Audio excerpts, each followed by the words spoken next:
My name is Tanner Kamisato, and I will be presenting Jimi Hendrix with the Lifetime Music Achievement Award. Now, Jimi Hendrix is an outgoing songwriter and one hell of a guitarist. I mean, how can we ever forget the left-handed white guitar? But you understand, he was only alive for 4 short years when he was actually recording. He did pass away on September 18, 1970.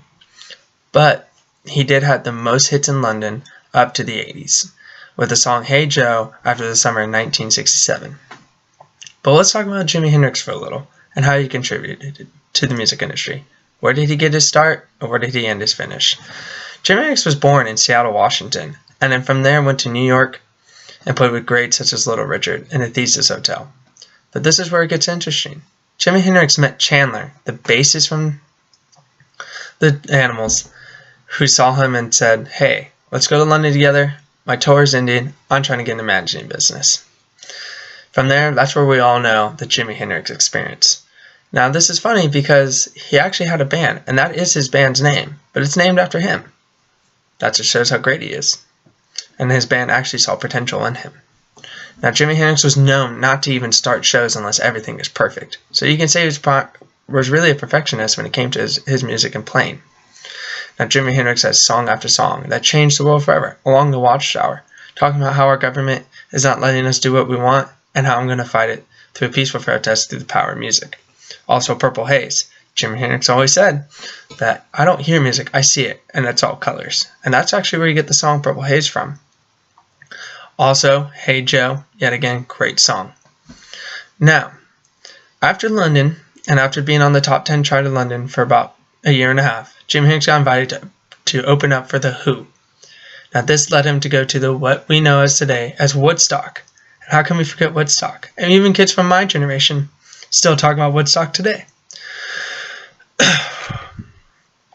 Now, if you think about it, just being an outgoing songwriter and one really good guitarist does not mean you get to the Lifetime Music Achievement Award. You actually have to do something. You got to change music. And that is exactly what Jimi did. Jimi took rock and roll and gave it more of a jazz scene. And you can say even more of a blues. But he made it great. And he made it his own. And that is the most important thing and the biggest reason why Jimi Hendrix is getting the Lifetime Music Achievement Award. Even though Jimi Hendrix only did records for about 4 short years and passing away sadly, he's changed music forever. He's given movies to this day inspiration. He's given songwriters to this day inspiration, such as Cage the Elephant, Green Day, and other major bands. Now, you might be thinking, Jimi Hendrix, I don't know him, but you do know his songs, and you cannot deny that. If I play a couple of his songs, you would instantly get the feel and get the touch for it. It's funny, we're giving an award to someone who only contributed 4 short years of his life to the music industry, when the Beatles went all the way up to when the passing of John Lennon, or you can say the Rolling Stones. I just saw them last summer; they're still killing it. But this award isn't like the award to the Rock and Roll Hall of Fame. This award is about changing music, and that's exactly what Jimi Hendrix did. And I am more than proud to announce Jimi Hendrix with the Lifetime Music Achievement Award in 2016. It is well deserved. My name is Tanner Kamisato, and I am glad to present that award to him.